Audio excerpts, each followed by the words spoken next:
So in the exam, there are 3 sections that you'll need to just remember. Then the first section is section A, and this is full of multiple choice questions. You have to pick the right definitions, you have to choose the right job roles, and there's some reasoning questions in there as well. So for example, what I'm trying to say there is you might have to answer about why someone, for example, here might join a union if you're a musician, or why. So as long as you know your job roles well, you'll be fine. Section B and section C usually give you a case study or a brief, so it's like a small paragraph that you have to read, and it gives you a scenario, and you have to answer questions based on the situation that is just given you using the music industry. Okay, so let's look at section A first. Remember, for the multiple choice questions, it's really important that you do your revision for this, and I can't stress that enough. You do have a 25% chance that you're going to get it right if you just guess a random question, but make sure that you've done your research, because these are easy marks. Okay, and we're going to have a look at more on this in a minute. So let's have a look first. Here's an example of what a question A question might look like. So you've got 4 possible answers, of which you have to choose one. So this one here says, which one of these is an example of an agency? So it's giving you artist representation, record company, musicians union, or equity. So hopefully by this point you'll know what each 4 of these are. Just to clarify, the answer to this question would have been artist representation.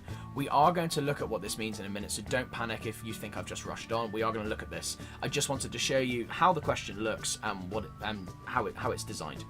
So for question A, section A, you can expect somewhere between 4 and 6 multiple choice questions.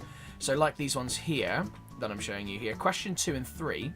Each question, you simply have to answer the correct answer. So if you do know your job roles, this is not going to be a problem for you. Needless to say that you get 1 mark for every correct multiple choice answer that you give, but do not devalue this part of the test. This is an opportunity for you to go from a pass level 2 to a merit, or a merit to a distinction. So you really should all be aiming for the top marks in this section as long as you know your job roles. You should really be going for 100% in this multiple choice part of the test. So the really good news about this is that you don't have to revise lots of facts and figures about how many records have been sold from this artist and that artist, and it's all about knowing how the job roles are relevant to the music industry, which is what we're going to go on and talk about. So would you be able to identify the exact definition of artist representation in the music industry? So simply put, artist representation is when agencies help to promote and represent artists within the music industry. And I mean, when you go into the exam, it's really good to have an example under your belt for each of these things as well. So if you can remember Unsigned Vibe, which is an example of artist representation. So here, would you know exactly what a record company or record label is? You might have heard the terms, but would you know exactly how to answer it? Well, the definition of a record company is a corporation that exploits or promotes or distributes and sells artist materials. So there are 4 main record companies that exist in the music industry that it's really worth knowing. So in here we have Sony BMG, EMI or EMI Records, Universal Music Group, and the Warner Music Group. So these are the main 4, and if you are talented, lucky, whatever, enough to work and perform with one of these record labels, you definitely know that you've made it in the music industry. So if you're in the exam, if you're asked to give the definition of a promoter, you need to say more than someone that promotes. Okay, so it needs to be much more detailed than that. So a promoter is somebody that brings together performing artists, musicians, singers, and bands within the venues that they want to perform, and they arrange the contracts to make it all work together. So for example, if I wanted to book a performance for a band that I was working with, I would be a promoter. I would go to the venues. So for example, the O2 Arena, I would go to them and I would try and make links between my band and the O2 Arena. So a really good example of a promoter would be Chet Helms, the guy that you can see on the screen at the moment. And he created a company called Family Dog Productions, which enabled him to promote musicians throughout San Francisco. And he was a rock concert promoter, so a really famous rock concert promoter. Okay, so the sole role of a music distributor, or distributor, depends how you want to pronounce it, as you can imagine from the name, is a title given to someone that makes sure that the band's recordings are in the shops, that they're convincing the stores to stock the records of the bands and creating more visibility and exposure to the general public to the band. And they make sure that people, like consumers like you and I, buy the records from the music stores. So they're the people that make sure that all of the music that's been recorded, it's there, goes to the retailers, or it goes online, or wherever consumers would buy the music. Okay, so any of you budding musicians that are trying to make it in the music industry, especially as like a solo artist or a member of the band, you are going to need to know what A&R stands for. As you can see from the words on the slide here, it says artist and repertoire. And it's very, very, very important part of the music industry. It's really important. So this is how. So the A&R department, or artist and repertoire department of a record company, is responsible for finding new talent, but also overseeing the recording process. Now, this is a really important job because if members of the A&R team get it wrong, essentially what it's going to do is going to put a bad brand on the record company. And this is why sometimes, or very often, we find it really difficult as artists and bands and singers to get a response from an A&R department because there's so much competition out there in the music industry. So, what do you think a record producer is? It might be self-explanatory from the name. So a record producer is the person that oversees all aspects of the recording. And they're usually the people that make many of the final artistic or technical decisions in terms of finances, money, and logistics. And they do this by working together with the artist or the band. So audio engineers are another really important job role in the music industry, and they're responsible for the audio quality of the recordings. So they'd usually be the people at the mixing desks or mastering your track, and they'd be known as the audio engineer. So they're the people working actually genuinely on your track. Now, music arranger, some of you might not know what one of these are unless you're sort of more into your actually writing music down rather than just performing it. So a music arranger is a really important role, and it's basically someone that's going to create another version of a piece of music, so possibly in a different style. For example, a record producer might have like a rock singer that really wants to sing Passengers Let Her Go, sorry.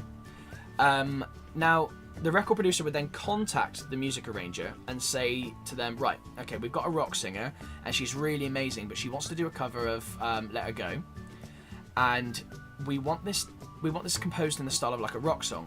So they'd then commission, which means pay, that music arranger to create another version of that song. So they would just rearrange the song.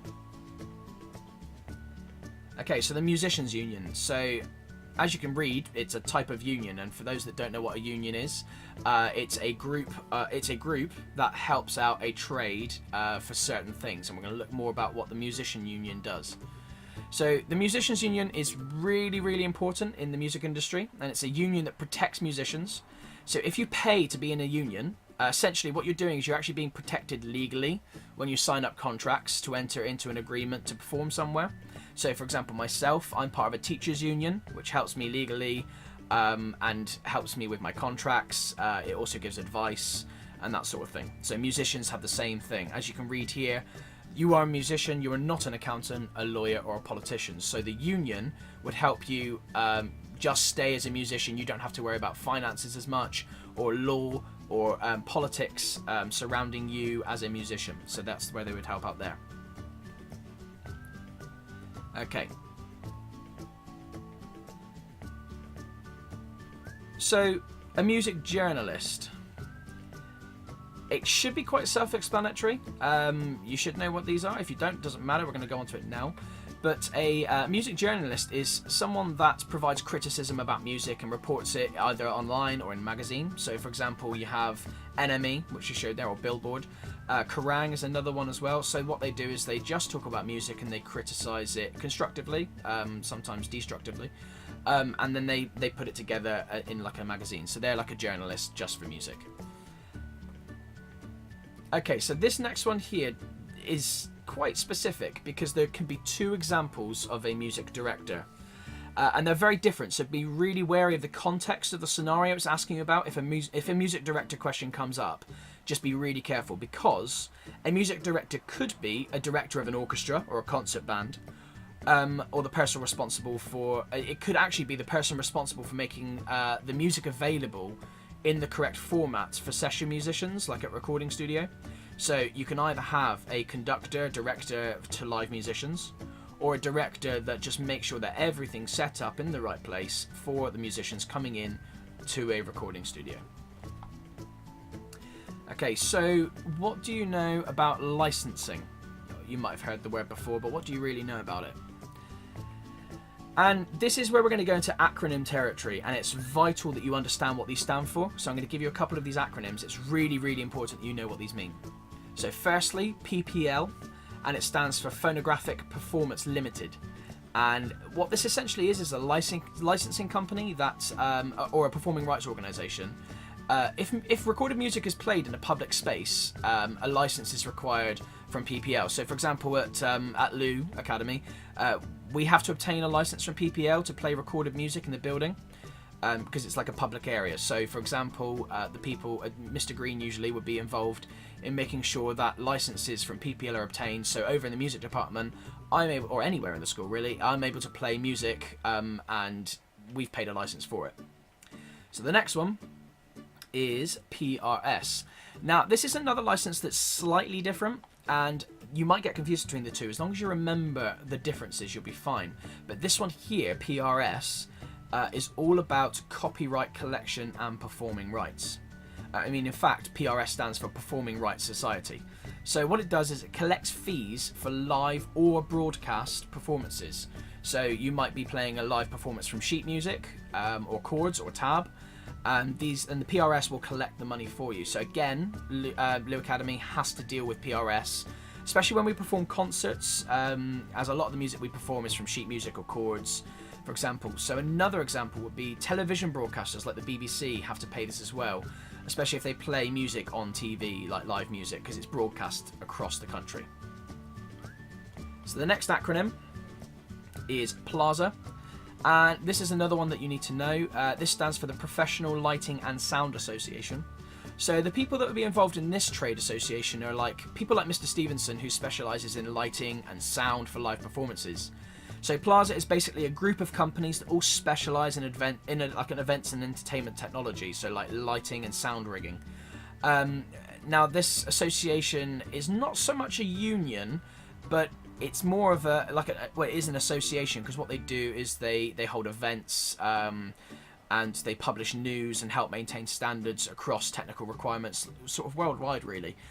They help certify some people that want to get into the industry as well. So now we've had a look at that, let's just take a sort of look at some of the questions that you might get asked in section A. So these are questions that will ask you to describe a job role, giving examples of what that job role would do. So in this case, you can see you have to work out what the job role is based on the information. So it says here, identify the job role which involves arranging tours, working with recording companies on the behalf of performers, and taking about 20% of all money a performer earns. So there's some really nice clues in there to help you with what that would be. So somebody that takes 20% is clearly somebody that's managing them. That was the key clue there. Working with recording companies on behalf of the performer. So in other words, selling the performer and arranging tours. So this is definitely an artist manager. We call them managers usually. You probably would have heard like a band manager or a band manager. But really try and make sure you include artist's manager for the exam, as that will just give you that's definitely the right answer. So the next question, would you be able to write a good reason why someone might join the Musicians Union? Or in this case, 2 reasons. So there are 2 reasons for joining the Musician Union. One is for legal protection.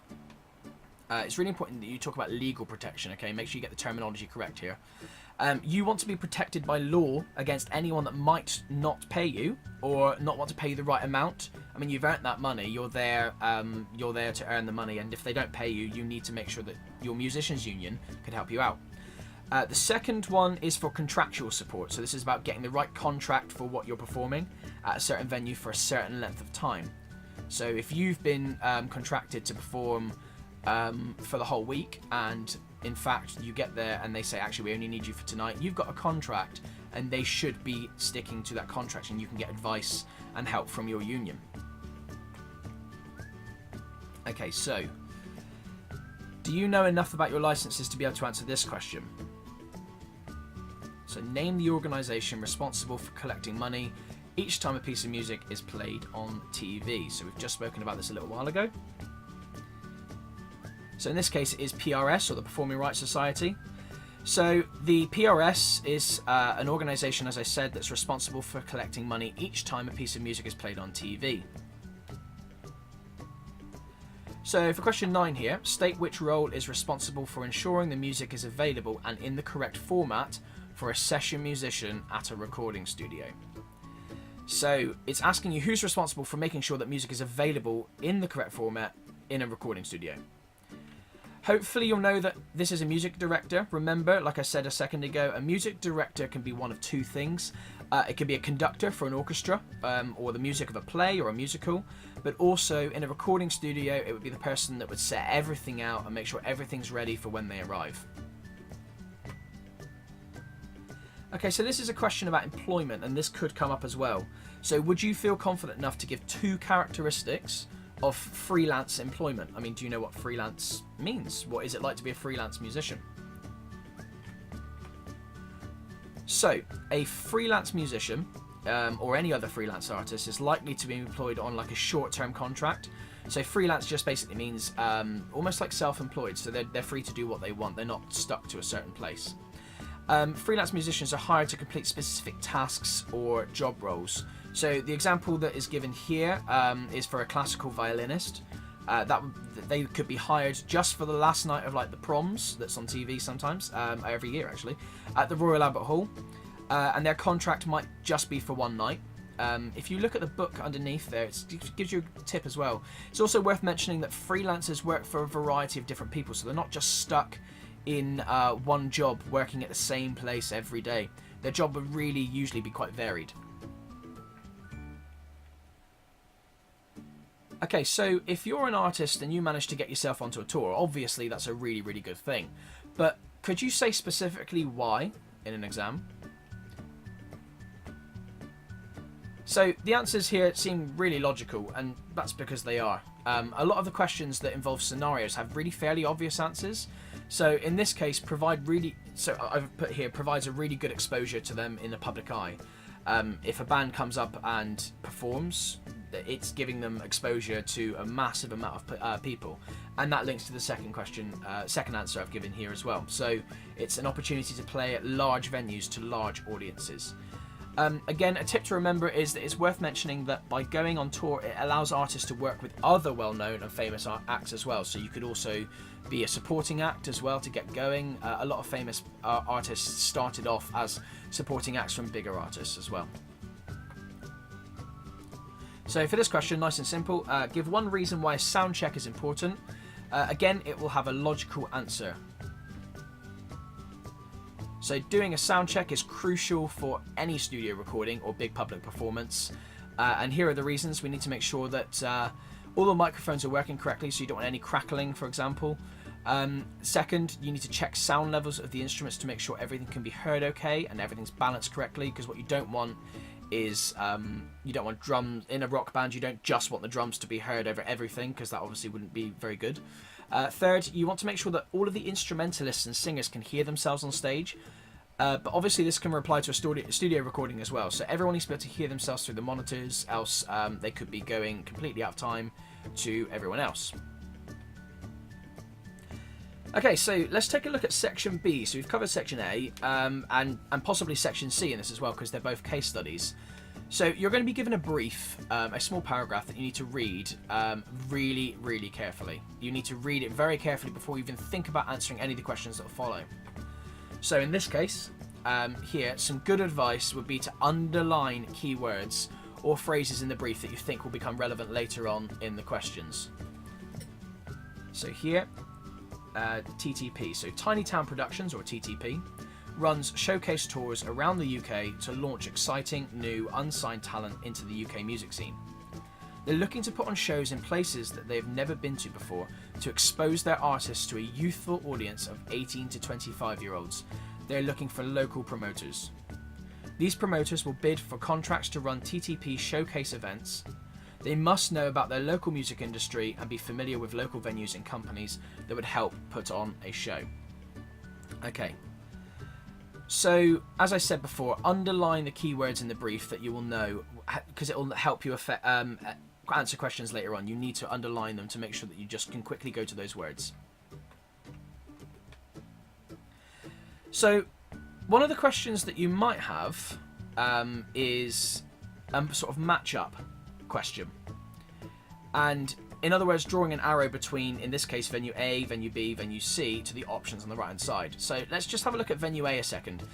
It says it plays host to productions such as plays and musicals, as well as small to medium-size gigs. Okay, so when you look at the venues on the right-hand side, you've got arena, club, rehearsal studio, pub, recording studio, sports centre, and theatre. I would be inclined to have a really good idea about each of these venues beforehand, so make sure you're revising about what different types of venues you can have, what sort of audiences they would have, and also what sort of music would be put on there. So the clue for this one would be plays and musicals. So where would a play and musical take place? Pretty obvious in this case, the answer was theatre. So if you're looking at a play and a musical, you would most likely go to a theatre. Let's look at venue B. So here, it says that it plays host to large touring productions, including those linked to live talent shows. So it's got to be quite a large venue.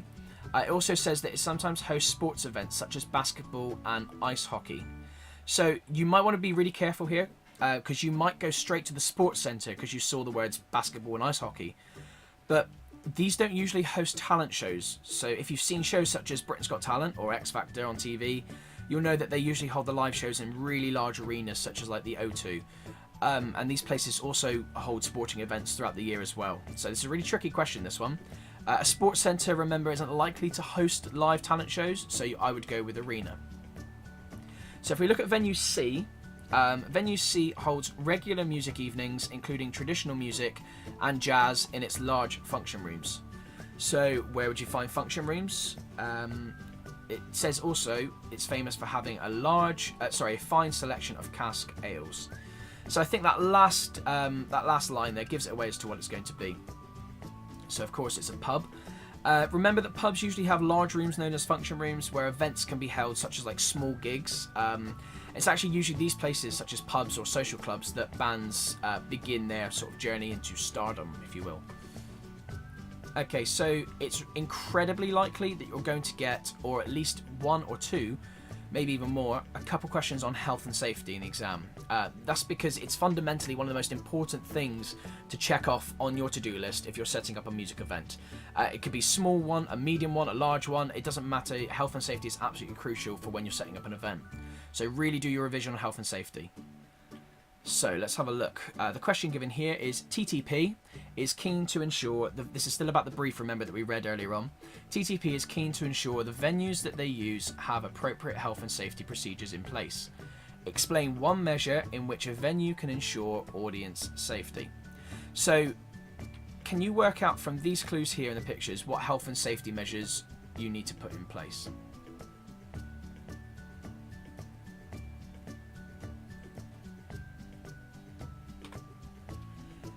Okay, so it says in the question, TTP is keen to ensure the venues they use have appropriate health and safety procedures in place. Explain one measure, just one, in which a venue can ensure audience safety. So there's loads of things that you can think of. I've given you 5, but you just need the one there. Remember, it's just worth it's worth 2 marks because you need to explain the measure as well.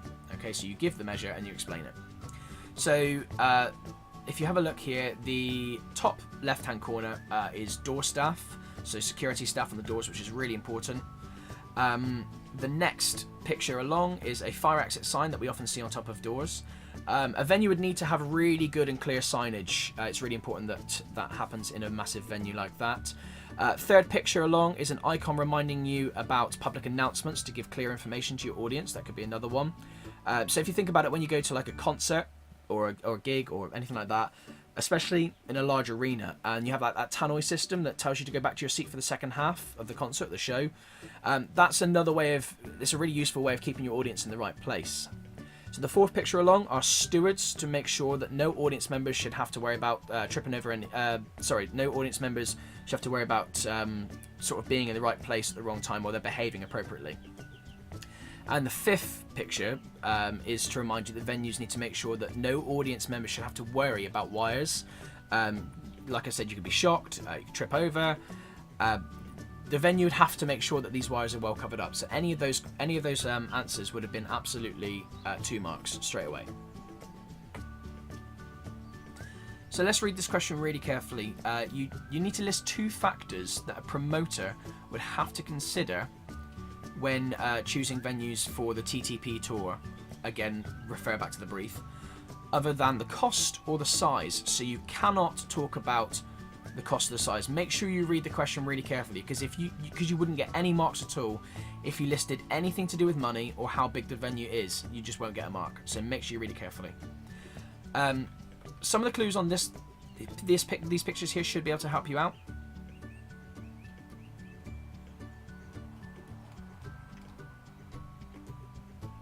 So here, the first one talks about how the venue should have a reputation with breaking new acts.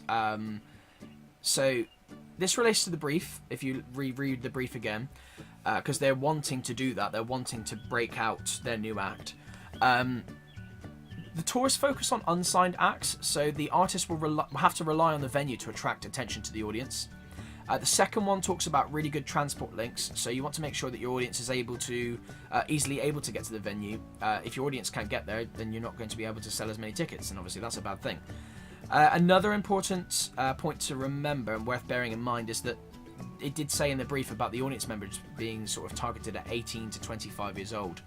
And it is a known fact that 18-year-olds to 25-year-olds are really not that likely to travel far to get to the venue, unless obviously they're really wanting to see the band. So it's really, really important that you bear in mind the brief as well, so keep referring back to that brief. So it's really important as well that you give yourself enough time to answer the large chunky questions where you can get a lot of marks. So you can get really, really big points here to boost yourself up those grade boundaries. So again, as I keep saying, make sure you go back before the big question, go back and reread the brief to remind yourself, because you're about to answer a really big question on it at this point. And again, if you haven't already, remember to underline the words, the key words that you'll need. So this is a question where you can score big points. Let's just read the question a second. So it says, Joe is starting out as a promoter and is keen to bid for a TTP contract. Discuss the implications of using a local marketing company to provide the bid. So this particular question, what we're looking at here is advantages and disadvantages of using a local marketing company underline. So that's what the advantages and disadvantages are. So what you're going to have to do is you're going to have to really, really rely on making sure that you understand about local marketing companies, but also that you understand and list the advantages and disadvantages clearly. Now, it's up to you how you want to answer. Remember, you can bullet point your advantages first if you want to. So as shown below here, I've just put 1, 2, 3, 4. It's up to you how you want to. So you can read through these advantages to see the sort of thing that you might want to write. Or you could write them out as pros, as it shows here with the disadvantages. So you can write them out as sentences. That's not a problem at all.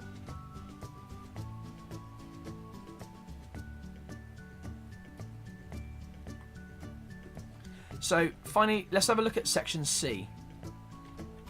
Now, it cannot be emphasized enough how important it is to read the brief carefully in section B and section C. So if you get another case study, make sure you read it really carefully.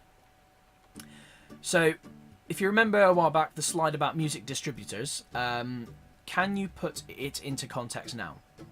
So a distributor, I can never say that word, distributor, will be needed for the soundtrack. Give 2 activities a distribution company would carry out. Okay, so a music distributor. They're going to be the people, if you look at the pictures as well, they're going to be the people that move the CDs from the warehouse to the retailers and the shops. And they're going to sell the CDs by mail order or through online stores such as like iTunes and Amazon, that sort of thing. Remember, we're in 2017 now, so the world we're moving to, if we haven't already got there, is like where online purchases are much more likely than someone going to walk to a shop and buying things, especially when it comes to music. Music is had a massive digital overturn within the last sort of 10 years, maybe even 5. Okay.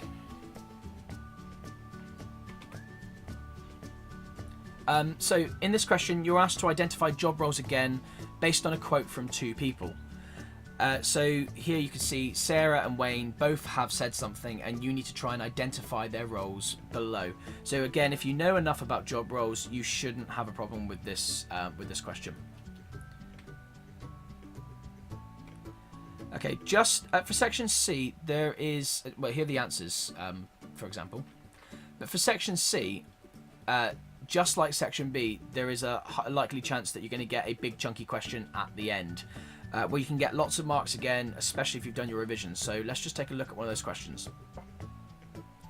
So just like section B, do not hesitate to reread the brief. Make sure that you know exactly what you're answering, and make sure, again, if you haven't already, underline the keywords in there that they're looking for. So in this question, what we're going to do is we're going to be having a look at the advantages and disadvantages of using live musicians versus music sequencing.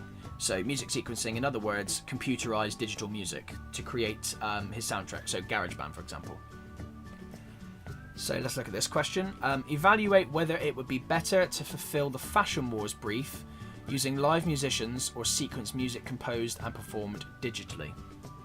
Okay, so some of the benefits of using live musicians, the obvious answer is that they're real musicians and it's not going to be fake. Now this is a key thing in fulfilling the brief, because remember, going back to the brief, that's one of the things that they were thinking about. That leads us to the next point as well, because it would also be more creative, and it's going to help fulfill that brief in creating a dynamic piece of music. The disadvantages of using live musicians would be that it could be more complex, because you're dealing with living people, for example. What if they don't turn up? They could be late. It could also be tricky to book the musicians in, especially if they get booked up quite quickly. So now let's just look at the advantages of using sequence performances, or in other words, digital computerized performances. The first point is that you're going to sound modern and up to date, or more to this day and age. The music obviously can be adapted to fit what's going on currently. The second thing is that you're going to have more control, because you don't have to worry about anyone else. You don't have other live beings around you. It's just you and the computer. So some of the disadvantages now is that it's going to sound obviously electronic or fake or unreal, as it's not live. So it might not be so dynamic. Remember, refer back to the brief. There are fewer other people involved as well, so it's not as creative. So it might not necessarily satisfy the brief, as it might not be original or as original and vibrant and dynamic. Okay, so as I've said here, it doesn't cover everything, but hopefully this will give you an idea to prepare for the exam. It gives you a really good start. Don't revise for each question, but instead give yourself an idea about loads of different case studies that you can think about. Remember, this isn't the only resource that you can use as well. You do have revision booklets as well. Use as many resources as you can. Remember, always reread the brief, go back over it again. Read the questions really carefully each time. Work out how many marks are available at the bottom of each question, and make sure you don't miss out on any questions.